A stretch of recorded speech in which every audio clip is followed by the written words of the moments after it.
अच्छा जी, अब क्या है आपकी शर्मीन गुस्सा?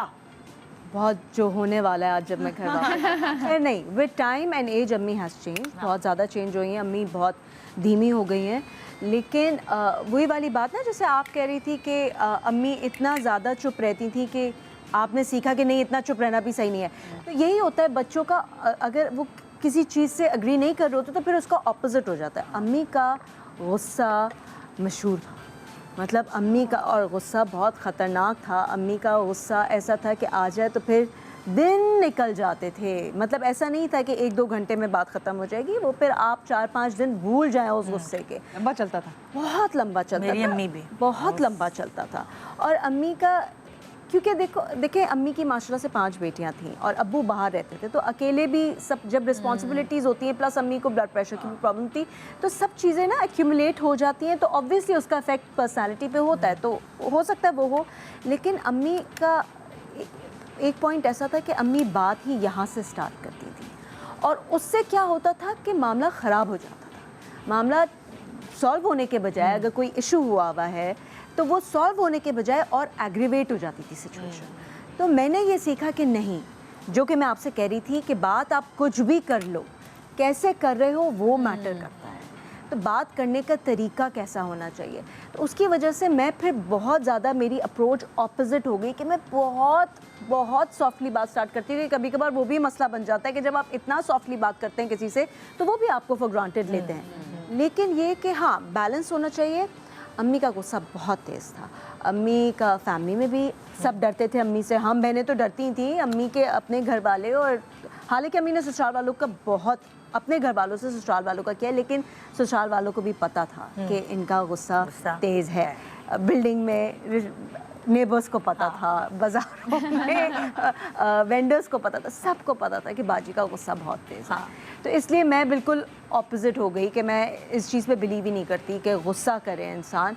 आप नॉर्मल बात करो। अपने आप को जितना नुकसान, दूसरों को इतना नहीं पहुंचाता जितना अपने आप को पहुंचाता। हेल्थ बहुत अफेक्ट हुई है अम्मी की, हर ब्लड प्रेशर की प्रॉब्लम, हार्ट की प्रॉब्लम, ऑब्वियसली क्योंकि फिर आप जब उस कैफियत में रहते हैं तो आपकी बॉडी बहुत स्ट्रेस से गुजर रही होती है, आपको एंग्जाइटी इश्यूज हो जाते हैं।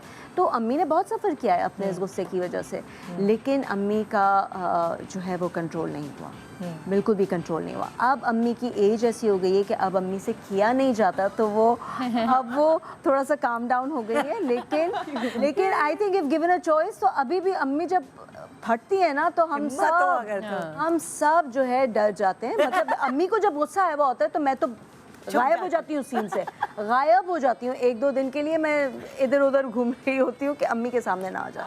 अच्छा, अब जैसे लाइक एक बहुत इम्पॉर्टेंट बात जो कि मतलब मुझे रियलाइज़ हुई जब मुझे सेंस आया, शऊर आया, मैंने हमेशा से अपनी अम्मी को सब कुछ खुद करते हुए देखा था। डॉक्टर लाइक प्रेग्नेंट हैं तो डॉक्टर्स के पास अकेली खुद जा रही हैं, स्कूल्स, पेरेंट टीचर मीटिंग, हर जगह, हर जगह। ये वजह तो नहीं थी कि आपके फादर भी बहुत बिजी होते थे? मेरी अम्मी भी बिजी होती थी ना, दोनों बिजी होते थे। तो जब अम्मी टाइम निकालती, अम्मी ने उनके ऊपर डाला ही नहीं। और मैंने हमेशा से बचपन से यही देखा कि अम्मी कर रही हैं, अम्मी कर रही हैं, अम्मी कर रही हैं, हर चीज़ अम्मी कर रही हैं। तो मैं भी वैसी हो गई।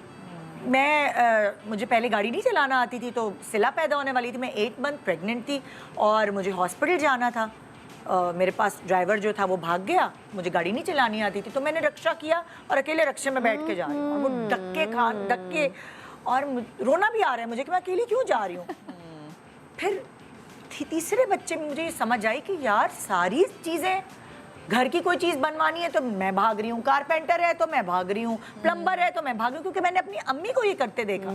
तो फिर मैं एकदम रुकी ना, मैंने कहा यार ये तो गलत है, तो मैं ये क्यों कर रही हूँ। जितना घर मेरा है, जितने बच्चे मेरे हैं, उतने ही यासिर के भी, बिल्कुल उसको भी उतनी ही जिम्मेदारी उठानी चाहिए। आप टाइम निकालें, आप हॉस्पिटल का अपॉइंटमेंट है डॉक्टर का, आप मुझे लेके चलेंगे। तीसरे बेबी में मुझे थोड़ा समझ आया, दूसरे में तो मैं अम्मी को फॉलो करती रही। और फिर मैंने अम्मी को कहा, मैंने कहा यार अम्मी आपने हमें ये गलत चीज़ सिखाई, इतना भी नहीं इंडिपेंडेंट होना चाहिए। जब आपका हस्बैंड है, उसके होने का कुछ तो फ़ायदा हो, क्योंकि जब आदत नहीं डालते आप तो वो अगर फारिग भी होते तो उनको आदत ही नहीं होती और वो कहते हैं कि क्यों हम लेकिन निदा लेके कहीं जाएं। ऐसे भी इश्यूज होते हैं, जैसे मेरी अम्मी के साथ तो ये माय मदर वाज एग्जैक्टली तुम्हारे अब्बू तो बाहर थे ना। उनके पास चॉइस नहीं उनके थी। पास चॉइस नहीं तो थी। हमने बड़े होते मेरे अब्बू तो देखा। इधर ही थे। अच्छा कुछ हस्बैंड्स होते भी है ना तो वो करते नहीं है निदा, यार दे से मैंने नो। मैंने अपने ताया को देखा था। हाँ। ठीक है, मैंने अपने ताया को देखा था। मेरी ताई जो है जब वो शॉपिंग करने जाती थी बच्चों की, तो वो अगर किसी औरतों के बाजार में भी गई तो वो अपने मियाँ को फ्रॉक्स ला के दिखाती थी, ये ले लूं, ये कर लूं। वो इतने ऑपोजिट्स थे।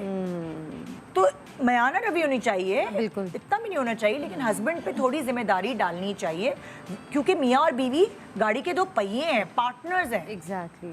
तो आप हर चीज़ खुद नहीं ले सकते। और मेरी अम्मी हाउसवाइफ नहीं थी, मेरी अम्मी वर्किंग लेडी थी, तो उनके ऊपर भी वही प्रेशर था काम का जो मेरे अब्बू के ऊपर था। हाँ, अब्बू के ड्रामे वगैरह थे तो वो ज़्यादा था, मगर फिर भी अम्मी अगर चाहती तो वो, और वो वही चीज़ें हमने सीखी जो कि मुझे लगता है दिस इज़ रॉन्ग, गलत। मुझे नुकसान हुआ उससे, मुझे देर में पता चला। अच्छा ये तो मैं यही चीज़ मैं अम्मी की उन चीज़ों में लाई थी जो कि मैंने अम्मी से सीखी है, क्योंकि ऑनेस्टली मैंने अपनी अम्मी को ज़िंदगी में कोई ऐसा काम है जो अम्मी को खुद करते हुए नहीं देखा, चाहे गाड़ी के मैकेनिक या लेके जाना है, चाहे प्लम्बर के साथ, इलेक्ट्रिशियन के साथ, सब काम किए।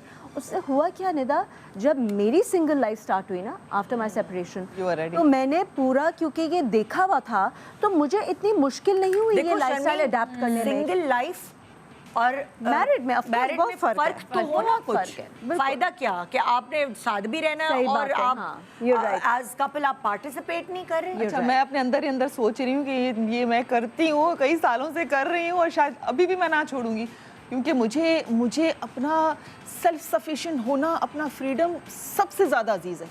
शायद मैं उस पर ये भी कॉम्प्रोमाइज़ कर लूँ कि मेरे शौहर ना चले मेरे साथ शॉपिंग पे, कोई मसला नहीं। नहीं शॉपिंग पे जाने की बात नहीं हो रही, कोई काम ना जिम्मेदारियां करे, हाँ। उठाने, ये बिल्कुल सही कह रही हैं आप। बांटनी चाहिए कि हाँ। अच्छा जी 2 चीजें आपने ले ली तो दो चीजें ये मियाँ की। I totally agree with you, लेकिन मुझे ये लगता है कि मैं भी अगर ये गलतियाँ कर रही हूँ तो मैं अब तक इतना कुछ लाइफ में कर चुकी हूँ कि अब मुझे लगता है कि अब मैं वापस नहीं पलट पॉसिबल नहीं है चेंज करना। हाँ, मैं नहीं पलट सकती। और अगर अब आप कोशिश भी करेंगे तो हस्बैंड कहेंगे क्या हो गया है? क्या हो गया? आदत हो गई है ना। ये हाँ, अचानक जो है वो अब बस पर मैं बलाज के पैदा होने के बाद पलटी वापस।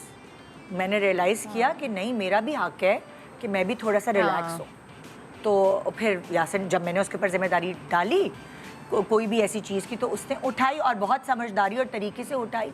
उसका एक अलग तरीक़ाकार था, मेरा एक। तो मैंने कहा कि मैंने क्यों नहीं पहले ये किया, वो तो इतने अच्छे से निभा सकता था। मेरे हस्बैंड की अगर कोई चीज़ आप बताएं ना कि चले मेरे साथ ये लेने के लिए, ठीक है, ऑनलाइन मंगवा लो, ड्राइवर को भेज दो, छोटी छोटी चीज़ों के लिए क्यों टाइम खराब कर रही हो। तो वो एक जो प्लेजर होता है ना, आप जा रहे हैं साथ में, कोई चीज़ ले रहे हैं, मज़ा आ रहा है, तो वो उनका क्राइटेरिया ही डिफरेंट होता है कि इन पेटी पेटी चीज़ों में टाइम खराब नहीं करना है, प्रोडक्टिव काम करो।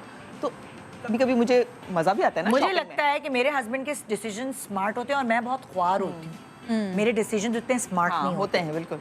तो वही चीज़ जो 4 दिन में हो रही होती है मेरी ख्वारी के बाद, वो 1 दिन में बगैर ख्वारी के स्मार्टनेस से कर देते। ये तो एक यूनिवर्सल सी चीज़ है ना कि हम जो है वो डिफरेंट, हमारी अप्रोच डिफरेंट है। हाँ। बीवियों की और जो हस्बैंड्स होते हैं उनकी अप्रोच बिल्कुल डिफरेंट है। तो वो जो भी उनका चीज़ों को लेकर जाना, प्लान करना, वो ज़्यादा बेहतर होता है कुछ सिचुएशंस में।